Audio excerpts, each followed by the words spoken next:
I think that people do sometimes assume that it is very difficult to hold on to your convictions and to be able to succeed in the marketplace.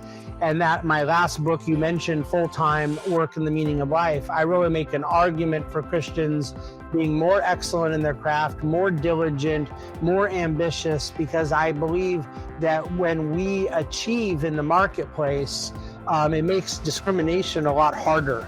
Outstanding is a production of The Washington Stand, your source for news and commentary from a biblical worldview. Welcome. You found the Outstanding podcast. On this show, we take on the top political and cultural issues from a biblical worldview. I'm your host, Casey Harper. You may have seen in the news, Daily Wire host Michael Knowles was debanked. Details are still coming out, but Stripe, which is a major payment processor, says they were given a legally binding order to do so. But it turns out Knowles isn't the only one facing this problem. Many on the right have been debanked. Donald Trump Jr., and a lot of other people who aren't quite as famous or don't have the platforms to make noise about it.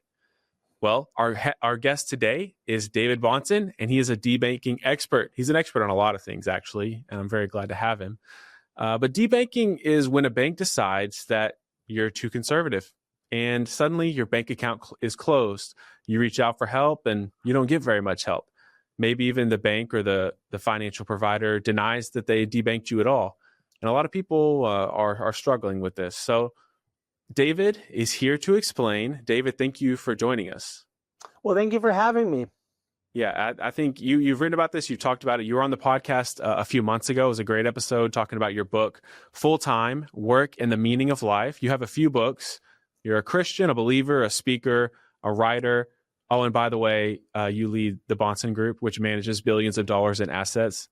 So we're excited to have your perspective. Welcome back. I just want to get your reaction to this news about Michael Knowles. I think a lot of people don't know about this issue. It's getting more attention. And when they hear about it, I think a lot of people say that can't really be. There must be more to the story. There's no way banks are really doing this. But more and more evidence suggests they are doing it. Well, I have a bit of a nuanced view on it because I, in getting involved with a lot of the debanking issues that I got involved with over the last few years, we did come across a significant amount of people that were alleging debanking, and further inquiry revealed that there were a lot of people that were not doing their paperwork or not completing it or withholding information. And it wasn't what I would have considered to be debanking, particularly debanking caused by some sort of discrimination against the religious or political viewpoint. But in the case that was rather high profile with former Governor Sam Brownback, who had opened up an account at JP Chase for his religious liberty not-for-profit, only to find that it had been closed down. What was very clear was that they were not giving him a straight answer, that he was hearing different things as to why it was happening. And there was a sort of evasiveness that caused us to get really involved. And ultimately, I became very convinced that it was not J.P. Morgan from Park Avenue saying we don't want conservatives or Christians, but there was some regional bank manager in the Midwest who had decided to wrongfully discriminate against that. And so we made public hay of it. They reversed. We got the CEO of J.P. Morgan, Jamie Dimon, to say it will absolutely not happen on our watch. It was, I had an op-ed in the Wall Street Journal. It was a front page story in numerous newspapers. And it really became a national attention out of that.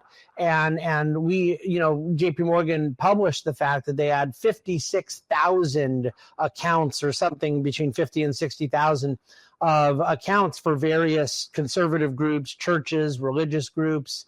And yet a bank of that size, and the same could be said at Bank of America, Wells Fargo, they are so large that unfortunately I don't think they often have the mechanisms in place to make sure that there aren't people at a lower level, regionally or locally, participating in it.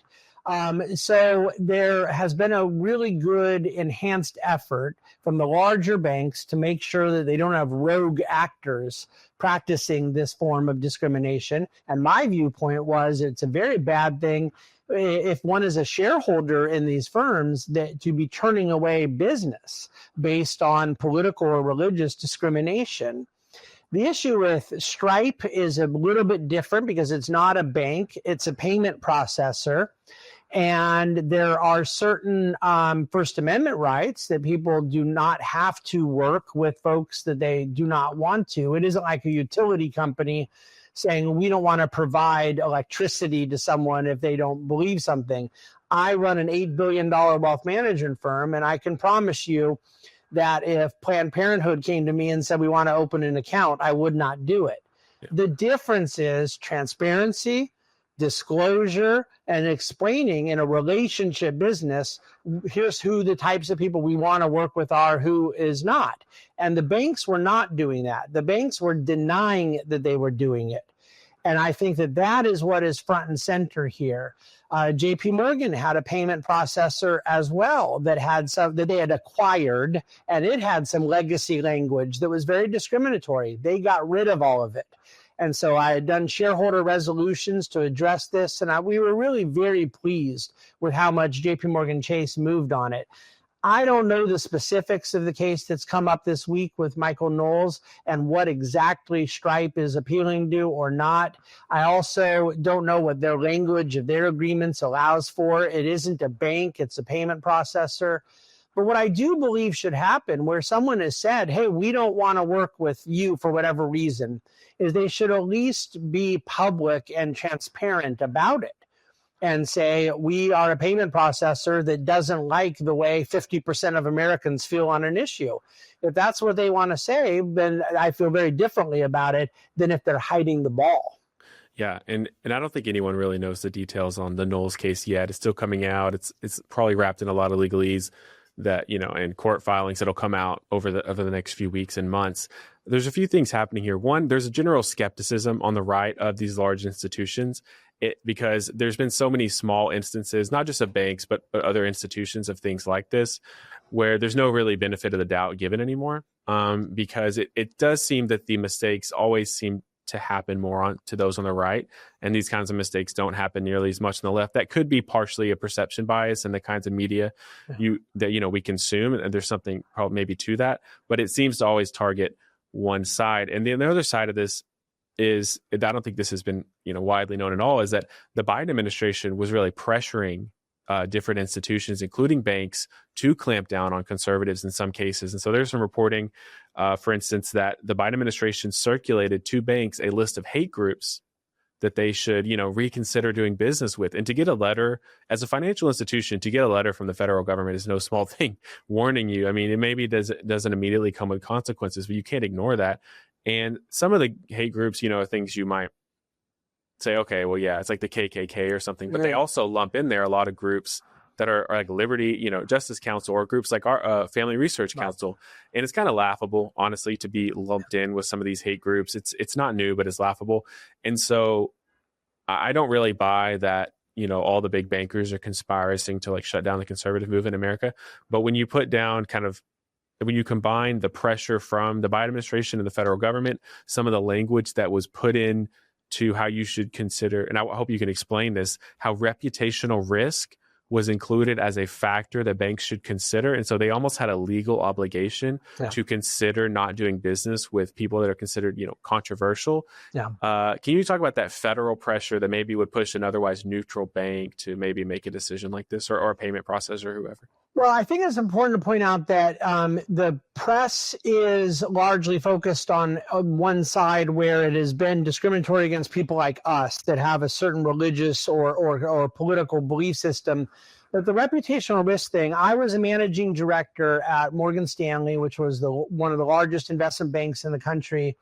And there was an individual who had a $40 million account at Morgan Stanley, who was very left-leaning, and he had been arrested, and there had been fraud and tax charges, and he was involved in some sexual issues, and Morgan Stanley demanded his accounts be closed. But that didn't make the press, and it certainly didn't get covered in conservative media. But there was a reputational risk thing in that case that I realized, okay, that this can get applied both directions. The issue, though, to me, when you bring, like, if the Biden administration was circulating something saying, be careful with some of these hate groups or violent groups or militia groups, if I ran a bank, I wouldn't want to have an account for the KKK. Right. But you highlighted what the real problem is not in saying, please don't bank the KKK. It was considering Family Research Council as part of the same element. I mean, the Southern Poverty Law Center has done the same thing to me personally, to Family Research Council, to other groups that in no reasonable universe belongs in that same classification. And so I don't think anyone on the right is trying to take away the ability of businesses to avoid reputational risk, to avoid the right of First Amendment discernment of who they want to work with. But we are trying to seek out an honesty about what the process is, and then who are you including in things of reputational risk? Someone who's been arrested and is in the newspaper for felony and white collar crime or sexual crime or something like that. You know, J.P. Morgan, because they kept accounts for Jeffrey Epstein when he was not even referring to all the issues that ended up coming out later, but because over the years they had a banking relationship with them, which I believe actually was part of their legacy relationship with Bear Stearns. You recall J.P. Morgan bought Bear Stearns during the financial crisis. They have now been sued for tens of millions of dollars for having a relationship with this controversial figure. I get why banks don't want relationships with headaches, controversial figures, moral, legal dilemmas. What I don't get is including free Americans that have certain viewpoints as being included in that.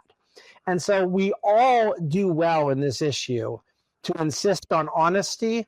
A lot of Christians hurt the cause here by claiming victimhood of debanking when they were refusing to do paperwork. That it happened systemically because it came across my desk.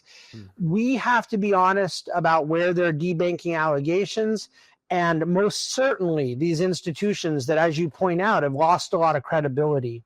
They need to adjudicate these issues with far more transparency and fairness, and I would argue they have a burden to represent these others fairly, not try to claim that they believe Family Research Council belongs in the same list as the KKK. Those things are really undermining of public trust. Yeah, and to be clear, I don't think we've been debanked. It's just the Biden administration was pushing for that, which is kind of crazy. But you mentioned adjudication. I think that's one of the main problems here is unless, Michael Knowles has the platform to make a lot of noise about this. He tweeted about it, and some of the biggest voices in the country on the right are retweeting it, commenting it, pressuring Stripe. But I've also interviewed and talked to, the local gun store owner who believes he's been debanked, and maybe he didn't fill out the paperwork, but he believes he's been debanked, and he did his side and of what he was supposed to do, and no one listens to him. He doesn't have a platform. There's no clear appeals process to that can be public or this publicly adjudicated. So we just kind of find out about it every once in a while when someone famous enough like Donald Trump Jr. or Michael Knowles gets debanked. And so it just kind of feeds this narrative that it's happening a lot. It makes you ask the question, well, how many, regular people is it happening to? And we'll never know. So I don't know what an appeals process could look like that's more transparent, more public. And maybe, I don't know how regulated that is within the federal government where people have almost a legal right to appeal, because I understand the First Amendment argument, and I don't think you should be forced to, manage money for Planned Parenthood. But there is sort of a problem with these payment processors because they essentially almost have a monopoly. There's not very many major payment processors. There's Stripe and, PayPal, and then maybe a few others. But both Stripe and PayPal have in recent years come out with very liberal, statements and policies on their website about who they will and won't do business with. Because of some criticism, they have, I think, pulled back a little bit or made it a little murky. But, there's not that many big banks and there's not that many major payment processors. And even, So I think we have to balance that somehow. And I'm not sure if that's legally, or maybe it's just we're just being successful in the public square by pressuring them. I don't know what you think about that. Well, I think it's a mixed bag. It's a both and. I do not favor the federal government telling private businesses who they have to work with. And the reason is, I promise you, we don't want to have that happen to us. Right. And it cuts both ways. So I'm very wary of providing a sword to the enemy that they will then use against us. I don't agree that payment processors are a monopoly. I agree that Stripe is a large one, and that PayPal is an even larger. I do also believe that market forces and public pressure have moved PayPal, and particularly their Venmo subsidiary, in a much better direction. But there was language a few years ago that was very concerning. But there's a good half dozen significant payment processors out there that are available. So as a free market advocate, public choice comes when there is competitive optionality. It's one of the reasons why the big banks have absolutely no incentive to not bank or provide financial services to people they disagree with, because they always have other options where they can go. And then if they make public hay about it, we're not talking about a fringe issue. There's a massive amount, tens of millions of people in this country that profess some faith commitment, that are obviously right-leaning in their politics. So it's very bad business for the banks to want to do that. The issue with the gun ownership is trickier in that I do not believe that any bank or financial institution should refuse to bank somebody because they are participating in a legal business that is protected by the Second Amendment. But I do believe they have the right to choose not to. I just demand that they be transparent. But then you have to live with the market forces of your decision. If you say, we don't want to bank people that sell ammunition, again, one of my largest clients, I won't say the name here on air, is a significant ammunition importer. And we ended up getting their account because they were canceled at one major financial institution, then went to another, And ultimately, we were able to provide wealth management services to them and have a custodian that was willing to hold the money when others weren't. They made a business decision, and they were totally transparent about it. They said, we're not allowing your account here because we don't want people that sell ammunition. I think it's a very bad business decision, but I'm wary of telling them they have to provide financial services for that reason, for the same reason that I would not want to work with someone in the adult entertainment business. Right. The adult entertainment business is not breaking laws, but I have a personal decision and right to not want to work with them.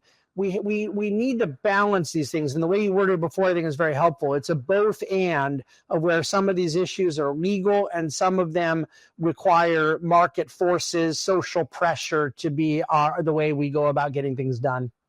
Yeah, I mean, I'm a believer in the market forces as well, as long as the minority is large enough to be, relevant. But that's kind of part of it. But that will probably work as long as you don't have the Biden administration or whichever administration putting its hands on the scales and pressuring these banks. So I think we have to be on the lookout for that and make sure that doesn't happen again, like it did, I think, in 2021 when, the Biden administration was going to these banks and saying, hey, don't, pressuring them not to do certain people on the right, because at that point, you're not in the free market anymore. You're in some kind of distorted thing where you have a market that's being pressured and distorted by the federal government. I want to switch gears a little bit, because you're a fascinating figure. You did a great podcast with Mike Rowe. Everyone should watch it. Oh, thank you. And you're a man of faith. You're a man who believes in the Bible. And you're a man who, as you said, $8 billion in management. I think people find you and your story, fascinating. I'm curious to hear from you, how you feel your faith impacts what you do in your work. And why do you think people are so fascinated that someone who manages $8 billion can be a strong Christian? Well, I guess on the latter, I take it as a compliment. I think that people do sometimes assume that it is very difficult to hold on to your convictions and to be able to succeed in the marketplace. and that my last book you mentioned, Full-Time Work and the Meaning of Life, I really make an argument for Christians being more excellent in their craft, more diligent, more ambitious, because I believe that when we achieve in the marketplace, it makes discrimination a lot harder.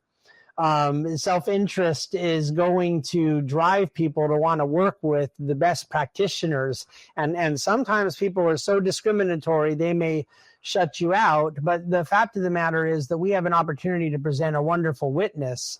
And that witness is not just merely the truth and convictions and ethics of the Christian worldview, but embedded in the Christian worldview is also our belief that we ought to do our work to glorify God, do it excellently, and do it because we believe we are in fact building the kingdom of God on earth as it is in heaven. And that's what I take very seriously. I'm doing every day. I admit that I have the freedom of not being worried at all about who doesn't like me or who wants to cancel me or not. I take for granted that I'm not going to be for everybody, but that is liberating. And I think that all Christians should feel liberated to be courageous, to use whatever platform they have to say what they believe and let the chips fall where they may. We have a different definition of persecution these days than first century Christians did. And most of what I hear Christians talk about now as being persecuted, I don't think would pass muster for real persecution. We have a chance in this country to go say what we believe, and where we do run into legitimate, discrimination or persecution, we have the ability to put people together to go fight back. There's a coalition that will be there to fight with us. So I feel that whatever it is, people are somewhat fascinated by my story. I don't think I deserve a lot of credit for it. All I'm doing is trying my very best to be faithful. And I have a certain fearlessness in what I do every day, but that fearlessness comes because I very much believe in the truth claims of the gospel, and I'm not going to back down from them ever. Yeah, well, it's really cool to see just, from a distance, and I think a lot of people feel that way.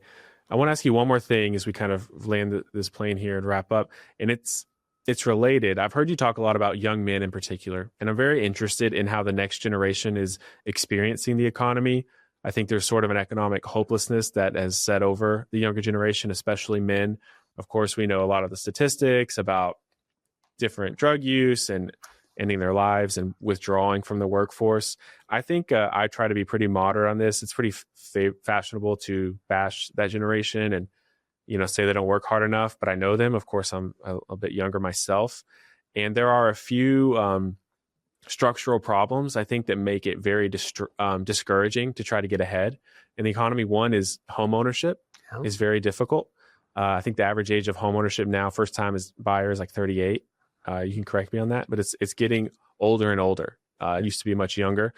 And then people aren't getting married and having kids. And as a younger man, those are the two biggest motivators, aside from my faith, for working, providing for your family, and being able to buy a home. And so if these men can't buy a home reasonably in a near-term way, especially because inflation might outpace their savings account, and then they don't have a family to provide for, I'm not excusing it, but I think if you don't have a faith, it makes a lot of sense to just kind of give up if you don't have some inner core mindset or motivation from Scripture to push you. So you hire a lot of people. You have managed to take your faith and channel it into the economy. I saw someone, National Review, called you the apostle of the free market, which I thought was such a great name. So what's your message to young men when you think about combining faith, working hard, and overcoming discouragement for young people who feel like in some ways the economy is much harder to get ahead in than it was for their parents? And then often their concerns are sort of waved off as just like, oh, the kids today are so lazy. And sure, some of them are, but I think there's some valid points to be made in their favor. Yeah, so there's a lot to chew on there. Let me start by acknowledging that if there's 3 to 4 million able-bodied men in their mid-20s up to late 30s that have disappeared from the workforce, and a significant amount of them are gaming the system, are living at home till their 30s, are playing video games or smoking pot, And we don't believe that they represent the tens of millions of people in that age group, that it's a very high number and it's very discouraging. But I don't want to paint with the broad brush of saying all of Gen Z is like this or all of Gen Y was like this, okay? So there is a significant real sociological and moral and cultural challenge somewhere between 3 and 4 million men in that kind of far extreme. But what you're referring to is people that want to work but are discouraged by other things. I first of all would point out that you brought up a couple of things that I'm not sure are totally separate from one another. When we say, well, they're getting married later, and also it's harder to buy a home, and also they don't have motivation in the work, I don't think that those are three separate things. I think they feed on each other. And my view of the Christian life is that we have a choice between things that will run into a negative feedback loop, they will self-reinforce in a negative way, or by living faithfully and hopefully and lovingly, we can create a positive feedback loop that self-reinforces positively. And I don't think a lot of Christians like what I'm about to say, but I'm positive it's the faithful and biblical answer. There are things sometimes that are discouraging, that are a setback, that are upsetting, and you could say they're unfair. You just simply have to overcome it by playing into the discouragement of, I can't believe how expensive it is to buy a home now. Let's count the positives for one thing, because as much as people talk about it's harder to get ahead than it was for my parents, is that totally true? I mean, almost every person who's saying it is holding one of these things in their pocket, and it has more personal computing power in their pocket than all of IBM mainframe had in the 1960s. You know, we have technological advantages that are very, very different. So with that said, the housing price issue is one that I've been very outspoken about that I think is grotesque. It has not been just the left. Left and right-wing forces have advocated policies that have kept housing from getting built, that is undersupplied, and have advocated monetary policy that has made it very difficult. That whenever people are asking for interest rates to be artificially low, they are boosting the price of homes, that is making it more unaffordable. So these interventions in the market, whether they're well-intentioned or not, whether they're coming from a Republican or a Democrat, they become part of the problem that make home ownership less affordable. Ultimately, in a free market, there is always going to be challenge and there's always going to be opportunity. But spiritually, I don't know of a choice anybody has but to wake up with a certain relentless optimism that whatever those challenges are, including unfair ones, that they will overcome. But when I say overcoming unfair challenges, I don't mean to minimize some of the issues people are legitimately dealing with. I have tremendous empathy for it, and I've devoted a significant part of my adult life to trying to help in these regards.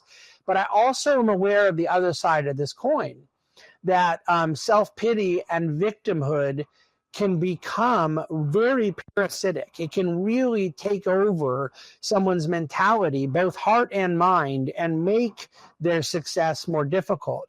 Ultimately, the positive feedback loop, and this comes back to your point about people marrying later and then feeling that they aren't motivated in work and the unaffordability of the home.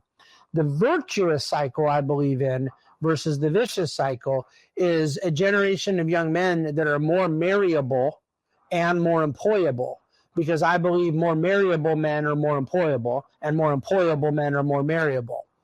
So I am not convinced that the issue of deciding to get married much later was a result of these problems, but perhaps in a lot of cases a cause of some of the problems. There a lot less housing stock was built and a lot more multifamily apartment buildings were built because the average marrying age went from 24 to 34. And so people were putting off household formation and the market had to respond to that. That didn't start as a market force, that started as a cultural force that the market had to respond to. So we can reverse this with a strong determination to build strong families, to marry young, stay married, be faithful, be monogamous, have children, and be responsible providers that are ambitious in our work. That's a formula for a happy, content, fulfilling life. It's also a formula for an economy that works for more people. Yeah, it's funny how many, we talk about a lot of complex political and policy issues here. It's amazing how often the solution comes back to very simply conforming to God's design in Scripture of get married to one woman for your life, preferably younger, and not have a youth of sowing wild oats. Yeah. Have more kids you can afford, work really hard, even if the economy's tough. And then if everyone was doing that, a lot of these issues would have never arisen in the first place. David, I'm really glad you came on. Tell us, I mentioned your book. How can people find out more about you? Follow your work and all that? Well, I appreciate it. They are always free to go to dividendcafe.com, which is the website where a lot of my market commentary, investment writing exists. And at Bahnsen.com, which is just my last name, I have my theological, political, economic, personal work all there at one site. There's podcasts and articles. So we're happy to stay in touch any way possible. And obviously a lot of subjects we've touched on today that are near and dear to my heart. Absolutely. Well, thanks for coming on, and thanks for joining us as a listener, a viewer. This is the Outstanding Podcast. Please like, comment, subscribe. As I usually say, if you haven't figured this out yet, the algorithm is not our best friend because we are not afraid to take on big issues from a Christian perspective. So we rely on you to share it, to text it, to email it, to post it on social media, and just embrace the couple of dislikes and negative comments you get. It's actually kind of fun to start responding to them. As I said, I'm Casey Harper. This is David. David, thanks for joining us. Thanks, Casey. Outstanding is a production of The Washington Stand, your source for news and commentary from a biblical worldview. This podcast is made in the USA by producer Casey Harper, production assistant Rachel Woods, technical producers David Salkeld and Yusuf Fletcher, and executive producer Jared Bridges. Help support us by texting the word outstanding to 67742 and read more at washingtonstand.com.